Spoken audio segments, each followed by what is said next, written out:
Agarang Serbisyo Lady.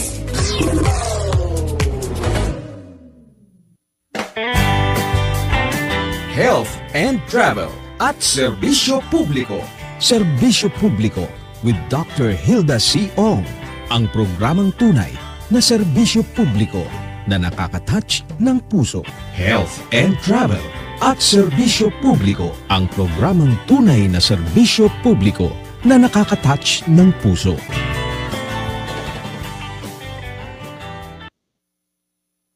Magandang umaga, Ciao Shanghao at Ho Tsaki sa mga tagapakinig natin dito sa DWBL 1242 AM band, ang himpilan ng serbisyo publiko. At sa mga patuloy na sumusubaybay sa ating social media accounts, sa Facebook at YouTube channel. Magandang umaga!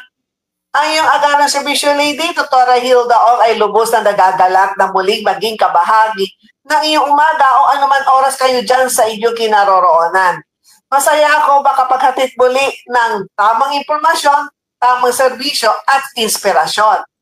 Maganda magiging talakayan natin ngayong umaga, kaya abangan. Salamat sa muling pagiging bahagi ng ating masayang pagsasama dito sa programang Health and Travel at Serbisyo Publiko. Ngayon ay May 22, 2025, araw ng Huwebes. Ang Philippine Standard Time ay ganap ng 8:32 ng umaga, Puwetiyam Sansabdihod Saki. Sa ngalan ng serbisyo tapat at may malasakit, muli nating pag-uusapan ang programang pangkalusugan na handog ng ating pamalaan sa pamamagitan ng PhilHealth o ng Philippine Health Insurance Corporation. Ating tatalakayin ang ilan sa pinakamahalagang benepisyong pangkalusugan sa nakaloob ng PhilHealth, kabilang ng mga ayuda para sa mga pasyente may karamdaman sa puso, na ang patuloy na suporta para sa mga sumasailalim sa peritoneal dialysis at ang malawakang implementasyon ng all-case rate na layuning gawing mas mabilis, mas malinaw at mas abot-kaya ang pagbayad ng benepisyo para sa lahat ng miyembro. Nang patapos na ang taong 2024 hanggang ngayon na malapit na naman tayo sa kalahating taon ng 2025, ay tuloy-tuloy pa din ang paghahatid ng PhilHealth ng mga bago at mas pinalawag na benepisyo para sa mamamayan Pilipino. Napakaraming good news po ang hatid sa atin ng PhilHealth na siyang partner natin sa kalusugan. Ang ilan po sa mga benepisyong ito ay ang ating tatalakayin para sa kaalaman ng ating mga miyembro. Upang maghatid ng magandang balita sa mga taga-subaybay ng PhilHealth and Travel at Serbisyo Publiko.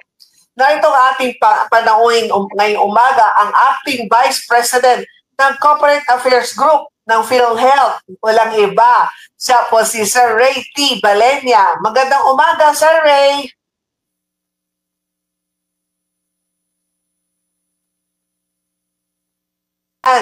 Good morning, Sir Ray. Dr. Hilda, good morning sa inyo at syempre sa lahat ng inyong taga-subaybay. Humihingi kami paumanhin sa mahinang internet connection, kaya lumipat tayo sa mobile. Yes po, Sir Ray. Isa sa nais nating pahalagahan ay ang ating kalusugan, lalo na sa ating puso. Kaya po lagi nating pinaalalahanan ang publiko na mag-ingat sa kanilang mga kinakain. Dapat in moderation at sikaping makaroon ng healthy lifestyle. At isa pa nga ito sa napakagandang nagawa ng PhilHealth, ang pagkakaroon ng mas pinalawag na benepisyo para sa mga may sakit like sakit na cardiovascular, particular ischemic heart disease, acute myocardial infarction, nananatiling nga pangunahing sanhi na kamatayan sa Pilipinas. Ano-ano po ba ang benepisyo na meron na ibabalita natin sa ating mga miyembro? Yes, Dr. Hilda, mabuti na itanong niyo po yan kasi tamang-tama ay kamakailan ay itinaas po ng PhilHealth yung ating para dyan sa acute myocardial infarction. Binubuo po ito ng 4 na magkakaibang packages. Una po yung percutaneous coronary intervention o PCI o yung tinatawag na coronary angioplasty. kilala natin lahat ito, no, yung angioplasty. Alam mo ba, Dr. Hilda, na 524,000, higit sa kalahating milyon na ang atin pong sinasagot dyan. Alam mo, dati-rate, 30,000 lang pala mahigit yung ating benefit dyan. Pero ngayon, up to more than 500,000 pesos ay sinasagot natin. At ang good news dyan, Dr. Hilda, marami tayong mga reports, mga ulat na natatanggap. Wala na halos binabayaran yung mga pasyente na nagpapa-angioplasty. So, yung isang package under this benefit, yung fibrinolysis, dati ay 30,000 mahigit lang din yan. Pero ngayon ay aabot sa mahigit 130,000 pesos yung atin pong benepisyo dyan. Ngayon, kasama na rin dito yung emergency medical services, yung may coordinated referral at inter-facility transfer na nasa 21,900. So may support tayo para dun sa referral, tayo dun sa transfer ng pasyente kung kailangan nilang malipat ng facility. At yung panghuling package, yung cardiac rehab. Pagkatapos nung angioplasty na aabot sa 66,140. Nagkabisa po ito sa lahat ng mga admissions simula December 21, last year pa ito, at sigurado marami tayong mga pasyente na nakikinabang dito. Wala na halos binabayaran, Dr. Hilda. Oo, at sa imagine na ang hinuhulog lang ng isang miyembro nasa, sabihin natin yung sa mga voluntary, nasa 6,000 o kaya nasa 5%. Pero isang gamitan pa lang mas malaki pa ang nilalabas ng PhilHealth. Basta yung may mga problema sa puso, ito ay halos sagot na ng PhilHealth. Tama kayo, Dr. Hilda. Pero syempre, ang mahalaga, isipin natin, mahirap magkasakit sa puso, Kaya dapat ay preventive, dapat umiiwas tayo na yun yung mahalaga. Pero ang sinasabi natin kapag kinailangan ng mga kababayan natin, pa-angioplasty, pa-fibrinolysis at iba pa, wala na silang dapat maging agam-agam o takot kapagkat sagot na po ng PhilHealth. Napakalaking benefit na ng PhilHealth sa mga ito. At isa pa, ang mas pinoproblema, mas kinatatakutan ng mga pasyente, yung gastusin. Kaugnay dito, kapag sinabi ng doktor, hindi na sila pwede sa angioplasty, so need nila magpa-open heart. So kaugnay dito ay nataas din ang PhilHealth ng coverage para sa naman sa open heart surgeries. Patunay na ito na commitment ng PhilHealth na makapagbigay ng financial na proteksyon na nakatuon sa cardiovascular health. Pakibanggit po, Sir Ray, kung ano-ano to, lalo na sa mga nakikinig at mga nanonood, huwag na ninyo pinoproblema. Kapag sinabi ng doktor, need ninyo magpa-open heart. Nandito ang PhilHealth. Oo nga, Dr. Hilda, meron pa rin talagang mga pasyente mangangailangan ng ganitong operasyon. Unahin na natin itong tinatawag na coronary artery bypass graft o yung CABG. Dati-rate, ang coverage natin dito ay 660,000. Pero ito'y tinaasan po natin. Dati-rate 550,000 pala ang sagot natin dito. Pero ngayon meron tayong range, ito'y nagsisimula, ang coverage na natin 660,000 pesos hanggang to a high of 960,000 pesos. So, yan ay depende doon sa gagawin sa pasyente. Ngayon, punta naman tayo dito sa dalawang major open heart surgeries na ginagawa sa mga bata. Halimbawa, yung pagsasara, closure ng ventricular septal defect. Dati yan ay 250,000 pesos. Pero alam niyo po ba, inaprubahan ng ating PhilHealth Board na ito ay gawing 498,000 to a high of 614,000. So nagre-range na po dyan yung sinasagot ng PhilHealth. Punta tayo dun sa isa na major operation, heart operation sa mga bata, yung pagtatama, yung total correction of tetralogy of Fallot. Dati 320,000 na doble, Dr. Hilda. sapagkat ito ay 614,000 na po. Ngayon, meron na rin tayong bagong dinevelop, no, na package under our Z benefits. Ito namang mga nabanggit ko ay Z benefits na. Pero meron pa tayong isa, yung Z benefit package para sa heart valve repair at yung replacement. Dati ay nagkakahalaga ito ng 642,000 hanggang 810,000. So yung bago yan, no, Doc Hilda.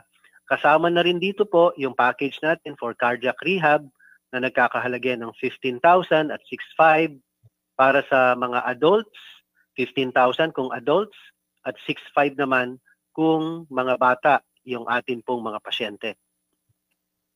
So ito dito, nagawa ng PhilHealth sa malaki ang itinaas at pinalawak. So meron din akong nakakausap na mga pasyente. Sabi nga nila, mabuti na lang na itinaas ng PhilHealth kasi dati-rati, kaya talaga sabi daw nila, ini-skip nila. O pagka sinabi ng doktor, kaya need mo na magpa-angioplasty, need mo na magpa-open heart, wala daw silang pera, enough money, para bago sila magpa-admit. Pero sabi nung ito, after the procedure, alam mo, doktora, halos wala na kaming cash out. Talagang, yung sabi nga niya sa akin, yung pagde-delay daw nila, napabuti. Sabi ko, maswerte ka, hindi ka inatake. Hindi ka natuluyan. Ay kung nasabi niya, oo nga, bless nga daw, na sa kaka-delay niya kasi wala daw silang enough money na lumabas na itong mga bagong pakete ng PhilHealth na tinaas ng PhilHealth, malaking ginhawa daw sa kanyang pamilya, hindi daw naubos ang pera nila. Kasi syempre nagamot nga daw puso nila. Pero after the procedure, wala na silang pera. So, very thankful sila sa PhilHealth. Alam mo, Dr. Hilda, natutuwa po kami sa binalita nyo na yan. Sapagkat yan mismo ang gusto na mangyari ng ating Pangulong Bongbong Marcos Jr. Gusto po nila na hindi lang lumalaki, gumaganda yung benepisyong PhilHealth, pero gustong lalo ng Pangulong Bongbong Marcos Jr. na malaman ito ng marami nating mga kababayan. Kung dati-rate ay kala nila, no, maliit lang yung benefit package ng PhilHealth, kaya hindi sila nagpapatingin, hindi sila nagpapagamot, hindi sila nagpapa-opera. Ngayon, panahon na para malaman ng bawat isang Pilipino na napakaganda na po, lumawak at patuloy na bumubuti yung mga benepisyong PhilHealth. At pagka nalaman ito ng lahat ng mga Pilipino, Dr. Hilda, lalo napakaraming nakikinig ng programa ninyo, yun ang dapat maging daan para hindi na tayo matatakot, hindi na tayo magdadalawang isip, na tayo magpapagamot. Kasi nga, sagot na po, napakalaki na ng sagot ng PhilHealth sa mga benepisyo.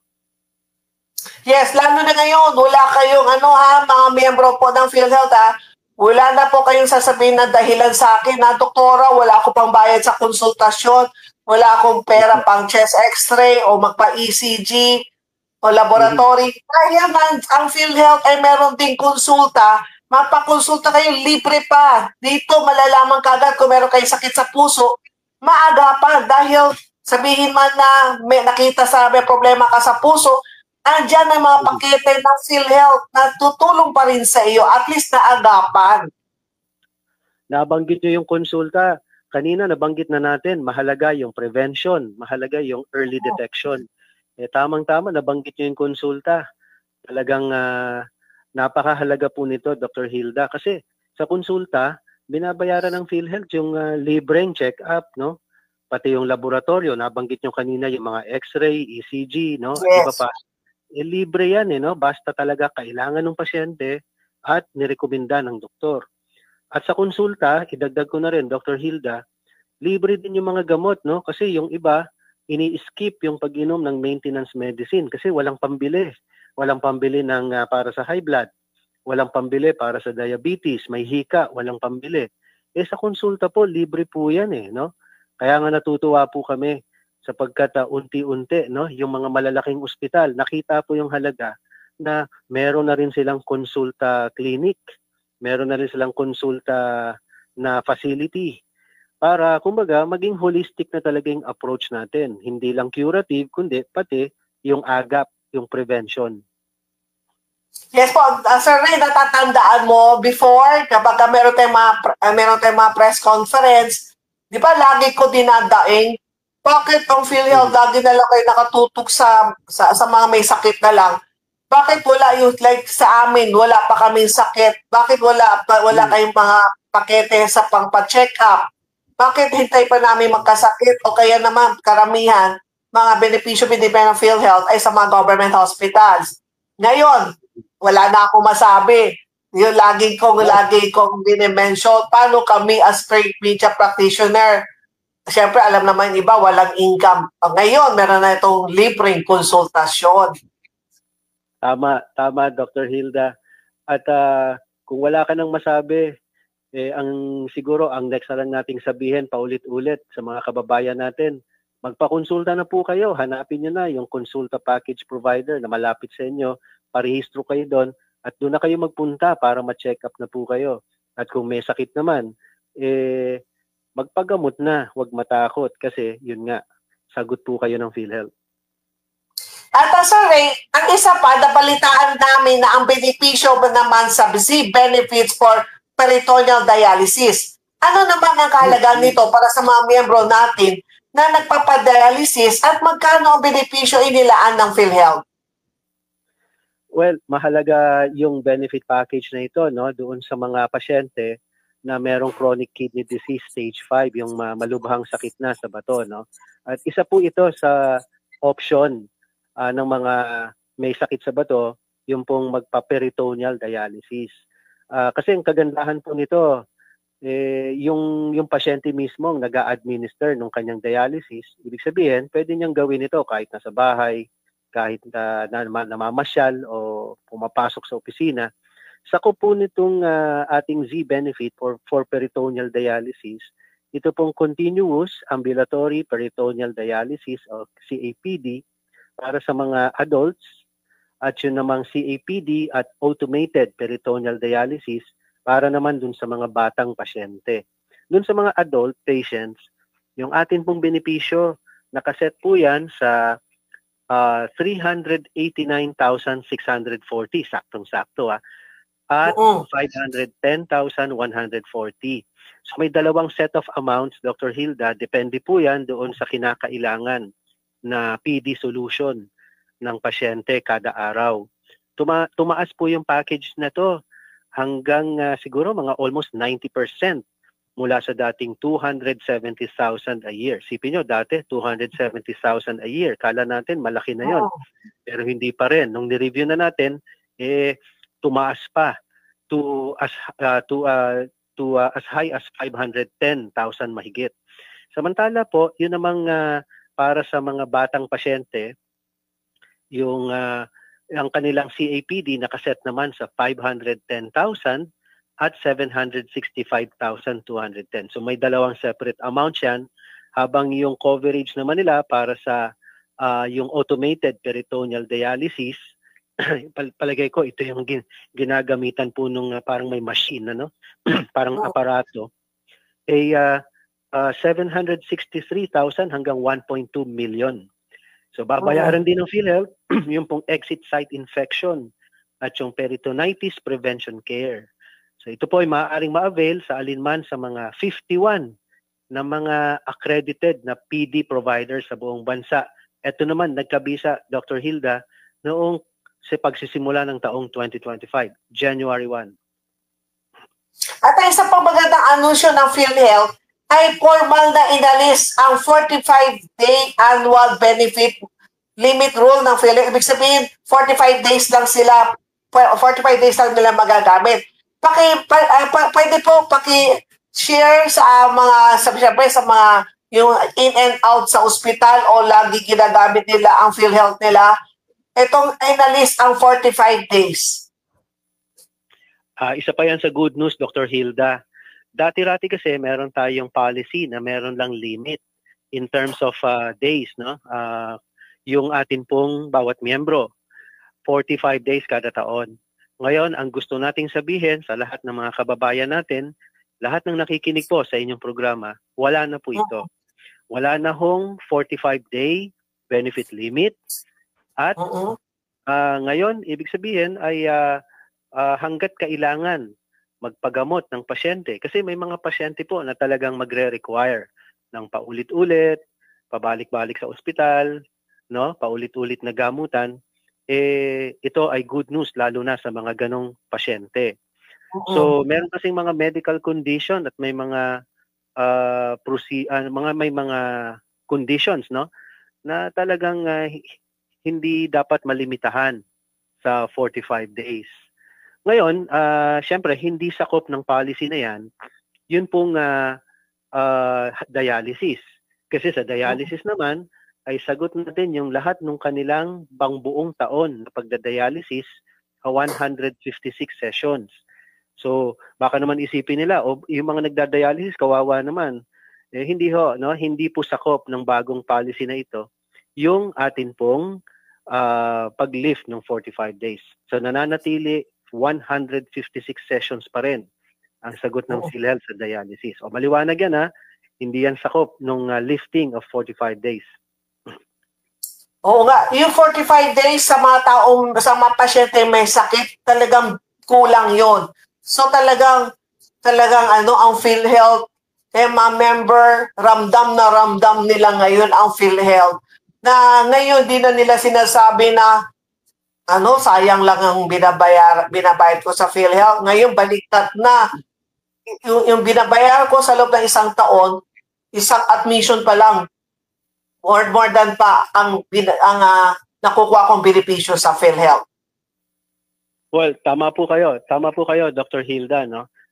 Maraming nagawa na at marami pa hong ginagawa ang PhilHealth para lalong maging makabenepisyo yung ating mga miyembro. So gusto natin na maramdaman ng mga miyembro na sulit yung kanilang binabayad sa PhilHealth.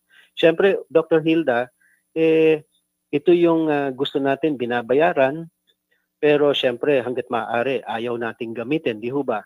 Kasi siyempre ayaw nating magkasakit. Pero kung sakaling magkasakit, tama po kayo. Ang ganda ng word na ginamit ninyo. Ramdam, no? Mararamdaman na ng miyembro. So kung kailangan man niya pa-opera, mararamdaman niya na halos wala na siyang babayaran pala dahil sinagot na ng PhilHealth. Pagka pala siya magdadialysis, sagot na pala yung pangbuong taon. Di ba? Pagka kailangan niya na mag-exceed sa 45-day limit kasi talagang ganon. Kailangan ng kanyang treatment na higit sa 45 days na gamutan, covered pa pala ng PhilHealth. Naku, napakaraming ginawang pagbabago ang PhilHealth. Kaya sana po malaman ito ng mga kababayan po natin. Aside from 156 session, from 2006 naging 6,350. At nung nakaraan dalawa na interview ko na kidney dialysis patients na sila naman talagang 80,000 members ang dialysis PH na sila mismo nagsasabi na wala na silang cash out. Kaya nagsasabi, very thankful daw sila sa PhilHealth. Dati-rati problemado sila. Kapag sila ngayon nakasalang, tapos sabi natin today is Thursday, Saturday, another session, iniisip na nila, sana naman kami kukuha ng pera for the next session. Pero ngayon hindi na nila pinoproblema dahil sinagot na rin ng PhilHealth. Tama po, Dr. Hilda. Dati yan, 90 sessions lang kada taon. So, ibig sabihin, around July, kinakabahan na yung mga kababayan nating nagda-dialysis sapagkat yung 90 sessions, mga bandang July, August lang yan . So, may mga 2 taon na ina-extend natin to 140-something sessions. Pero finally, nag-decide na po ang ating PhilHealth Board sa direktiba ng ating Pangulong Bongbong Marcos Jr. na pagbutihin yung dialysis. Nabanggit nyo kanina, no? Magmula sa hindi lang naging 156 sessions. Ibig sabihin, yung pambuong taon na dialysis ng pasyente, covered na ng PhilHealth. Kaya una yan na pinalakpakan nila ng Dialysis PH, ng iba pa nating mga partners at mga supporters, no? Pero hindi dyan natapos Dr. Hilda. Pinagtuunan naman natin ng pansin yung per session na coverage natin. Tama kayo, dati 2,600 yan. Ginawa natin yan ng 4,000 at sa patuloy pa nating pakikipag-collaborate, naging 6,350 per session. At ang deal natin dyan sa mga nephrology, sa mga facilities, yung 6,350 sapat yan. Wala na kayong dapat sisingilin sa pasyente. At nangyari nga yan sa pakikipagtulungan at suporta din ng mga dialysis centers at mga nephrologists. Nako, tuwan-tuwa po tayo, pati na yung mga pasyente, kasi talagang dapat wala silang babayaran at nangyayari na yan, Dr. Hilda. At Sir Ray, may oras ka pa ba? Kasi alam ko na meron po kayong meeting. Pwede pa ba ako magtanong tungkol sa all case rate? Sure. Opo. O sige. Pero ngayon naman, ang PhilHealth naman, na ipinatutupad na rin ang PhilHealth, ang isa sa na naman adjustment sa all case rate packages. Ito ang 50% adjustment. Napakalaking bagay po ito sa Ray, lalo na sa mga mahihirap nating mga kababayan. Pero bago po ninyo ikwento, syempre yung iba hindi nila alam, ano ba ito all case rate o ACR ng PhilHealth? Oo nga, no? English kasi. So, tsaka medyo technical. At tawag natin dyan, all case rates, no? So, ito po ang paraan po ng pagbabayad ng PhilHealth sa atin pong mga partner na healthcare facilities, mga ospital, na mga klinika, bilang reimbursement o bayad natin doon sa mga serbisyong medikal na ipinagkaloob ng mga professionals at ng mga ospital sa mga miyembro at pasyente na na-confine sa kanila. So, in short, ito'y paraan lang ng pagbabayad natin. Dati-rati kasi, sa case rates po, bawat condition, bawat medical condition, bawat operasyon o surgery, may katapat na po agad na kwenta na agad ng PhilHealth. May katapat na po agad na halaga ng benepisyo. So, may katapat na case rate package, no? So, bakit ko sinabing package o pakete? Kasi, dun sa amount na yon, sa halaga na yon, nababayad ng PhilHealth for a certain medical condition o treatment, saklaw na po nito yung bayad natin doon sa room and board, doon sa mga laboratorio, sa mga gamot, at doon maging sa professional fee ng doktor. Siyempre, direktamente, binabayad natin to doon sa ospital na gumamot doon sa pasyente pagka naproseso na po natin yung kanilang claim. Dati-rati kasi, Dr. Hilda, medyo komplikado yung pag-determine, no? Pag-alam natin, magkano ba ang sasagutin ng PhilHealth? Ang tawag natin doon dati, fee for service, no? FFS. Dati, tatanungin mo muna, anong klaseng ospital po ba ito? Level 1, 2, o 3? O kaya tatanungin mo muna, ano ba yung case ng pasyente? Ordinary ba, intensive, o catastrophic? Saka pa lang po natin malalaman magkano yung para sa room and board, magkano sasagutin sa laboratorio, magkano yung sasagutin sa gamot. So para kang tumitingin sa isang multiplication table, no? Pinaplot mo pa. Ganun ka komplikado dati. Sa case rates po, madali na. Halimbawa, no? Halimbawa, magbigay tayong halimbawa, Dr. Hilda.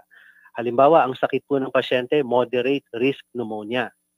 Ang katapat na po na case rate package niyan, 29,250. So wala na kwentahan na gagawin yung miyembro, hindi na magkikwenta rin yung billing clerk doon sa ospital. Titingnan na lang niya doon sa listahan, o magkano ba ang sagot ng PhilHealth for moderate risk pneumonia? Ang case rate po dyan, 29,250. At yung 29,250, ang ibabayad ng PhilHealth na pag nag-claim na po yung ospital. Halimbawa, dengue fever, yung malubhang dengue, severe dengue, 47,000. Yan po ang case rate niyan. Yung acute gastroenteritis, no? 11,700. Yung dialysis kanina na pag-usapan natin, ang case rate nun ay 6,350 kada session. Kaya nga, Dr. Hilda, kung yung buong taong pagdadialysis, aabot ng 1 million yung nakukuha po nila sa PhilHealth. Yun pong maternity care package, ang case rate niyan, 12,675. So yan po yung case rates, Dr. Hilda. Pinadali natin yung paraan ng pagbabayad ng benepisyo, wala ng complicated na pagkikwenta sapagkat meron ng katapat agad na halaga bawat medical condition, bawat sakit ng pasyente o kaya bawat procedure o surgery na gagawin sa pasyente. Ano ang kahalagahan ng all case rate sa mga PhilHealth member at sa mga healthcare provider o kaya ng health facility? Gaya ng nasabi ko, Dr. Hilda, madali na po, no? Madali nating malaman kung magkano po yung benepisyo ng PhilHealth. Dati-rati kasi, di ba, medyo komplikado, marami kang tatanungin at marami kang titingnan doon sa chart, no? Ngayon po, mas madali na. Madali na nating malaman yung benepisyo, madali sa miyembro, madali rin sa billing clerk ng ospital kasi tukoy na po agad yung halaga ng benefit. Paano nasisiguro ng PhilHealth na akma at sapat ang case rate packages na binibigay nila sa mga pasyente? Yes, oo. Mahalaga po yung tanong na yan kasi siyempre, no, nagbabago po yung panahon. Meron tinatawag na inflation, di ba? Nagtataas po yung mga presyo ng bilihin. Nagtataas din yung presyo po ng mga serbisyo, no, sa ospital. So, ang ginagawa po ng PhilHealth para po manatiling akma at nararamdaman yung atin pong packages, nagsasagawa po tayo ng mga pag-aaral.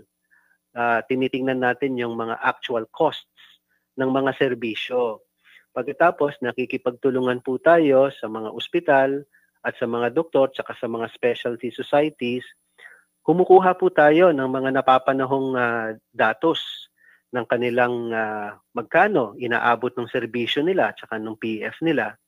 Pagkatapos, pag meron na tayong actual costs data, ito po yung ginagawa nating basis sa pag-determine kung akma pa ba yung halaga. So kung hindi na, itataas natin. Kaya nga, Dr. Hilda, 2 beses, no, na itinaas natin, in-adjust natin yung case rates. Nung una, noong 2024, yung huli noong nitong pagsisimula ng 2025. Sa 2 pagtataas na ito, halos 100% na po yung itinaas ng ating case rate packages with the exception of packages na super laki, no, ng itinaas, hindi lang 100%. At anong mensahe po ninyo, Sir Ray, sa mga sumusubaybay dito sa ating programang Health and Travel at Serbisyo Publiko? Well, bago yung mensahe ko, una, salamat Dr. Hilda sa panahon na binigay niyo pong muli sa PhilHealth. Salamat po, number 1 kami sa inyong puso. Ang ating paalala na lamang, Dr. Hilda, maging mapagmatsyag po tayo ng mga members ng PhilHealth kasi meron po kaming mga natanggap na reports ng smishing, no? Yung smishing scam po ito, panloloko po ito. Kaya sana ay pakinggan po ninyo. Meron po kaming mga natanggap na ulat, insidente ng smishing, kung saan po may mga scammer, may mga nanloloko na mga tao, ang sabi nila ay dapat i-reactivate daw yung kanilang PhilHealth membership. So sa pamamagitan yan ng pagkiklik sa isang pekeng website. Yung smishing po, ito po ay isang uri ng pangloloko.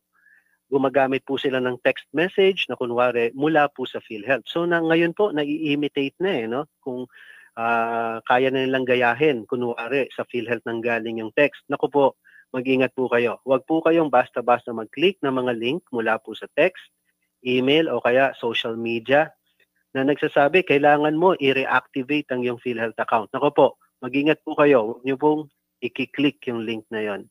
So gamitin lamang po yung mga official na PhilHealth member portal. At syempre, yung eGov.ph mobile app, yan, safe po yan. Yan po ang dapat na pupuntahan po natin. At kung meron po kayong nakatanggap kayo ng ganong kahina-hinalang message, i-report nyo po agad. Sasabihin ko po yung number.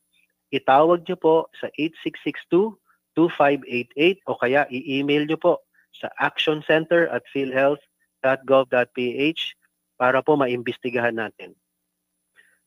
Yan po. Maraming salamat po sa Sir Ray at sana po maging tuloy-tuloy pa rin itong talakayan natin para maging updated po ang mga miyembro po ng PhilHealth. Opo, Dr. Hilda. So sana po lagi niyo po kaming mabigyan ng panahon sa inyo pong napaka sinusubaybayan na programa. Nako, mabuhay po kayo, Dr. Hilda. At syempre sa pangalan ng ating bagong President and CEO, si Dr. Edwin M. Mercado, nagpapaabot po kami ng mensaheng ito sa lahat ng PhilHealth members. Huwag na po kayong matakot sa pagpapagamot sapagkat sagot po kayo ng PhilHealth. Yan po. Kaya nga po kaya ako nga sayang di niyo ako nakikita, Sir Ray. Dahil ngayon suot-suot ko tong t-shirt na nakalagay, PhilHealth member ako. So I'm proud na isang miyembro po ako ng PhilHealth. Talagang ang kalusugan ko ay secured kasi talagang protected ako ng PhilHealth.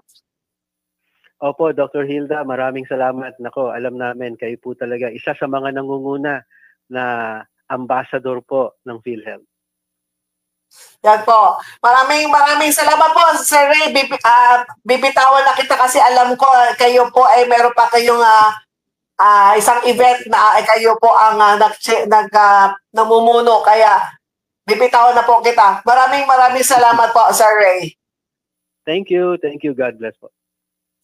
Yan po, ang nakasama po natin ay si Sir Ray T. Balenya. Siya po ang acting Vice President for Corporate Affairs Group ng PhilHealth. Yan isa mga nakatutok po kanina. Marami po ang talaga benepisyo ang PhilHealth ngayon. So, kapag po kayo ay nasa age 21 to 59, siguraduhin po ninyo kayo po ay naguhulog sa PhilHealth dahil kapag kayo nagkasakit, nako, magsisisi kayo bakit di ako na-contribute sa PhilHealth. And then sa mga below 21 naman, siyempre naman kayo, depend na under naman kayo doon sa magulang po ninyo. Kasi dependent dapat 21 below. Pero once na kayo ay nag-21 and then up to 59, maghulog kayo. And then para sa mga 60 and 60 and above, ay sinasagot na to ng PhilHealth para sa mga senior citizen. Kaya sa mga senior citizen, talagang love na love talaga kayo ng PhilHealth. Na alam na nila pag senior citizen, karamihan hindi na nagtatrabaho. So, hindi, kumbaga wala na kayong income para magbayad. Pero yan, sinagot na rin po ng PhilHealth. And then sa mga nagtatrabaho pa, tuloy-tuloy pa rin po ang paghuhulog. Kaya ito naman ay isipin natin lagi na kapag tayo ay nagbabayad po ng monthly contribution, sabihin natin 500 pesos o 5% kung kayo ay nagtatrabaho, isipin po ninyo na ito ay tulong naman natin sa ibang pasyente na nagkakasakit. And then, at ituring po ninyo yung pag-contribute natin sa PhilHealth, ito ay blessing din sa atin na hindi tayo nagkakasakit. Pasalamat tayo sa ating Panginoon na tayo po ay healthy. Healthy tayo, blessed tayo, at nagagawa natin kung ano mga yung daily na, let's say kung kayo nagtatrabaho, nakakaalis kayo ng bahay, nakauwi kayo ng bahay, na wala kayong nararamdaman na sakit sa katawan. Samantala, di ba, nung nakaraan Martes, ang nakasama natin yung dialysis PH, di ba? Naririnig po nila yung napakinggan po ninyo, napanood po ninyo ang kanilang storya. Kaya sa PhilHealth, pagka may PhilHealth po kayo, malaking-malaki talaga na itutulong. Malaking-malaki ang naikakaltas. Every time na meron kayong procedure, wala yung kanina nabanggit po ni Sir Ray, yung all case rate. Yan. Kaya sa pagbabalik po ng health and travel at serbisyo publiko, papasadaan naman natin ang mga headlines na dapat na siguro pwede ko i-share sa inyo ngayong umaga. Back to DWBL Studio. Health and Travel at Serbisyo Publiko.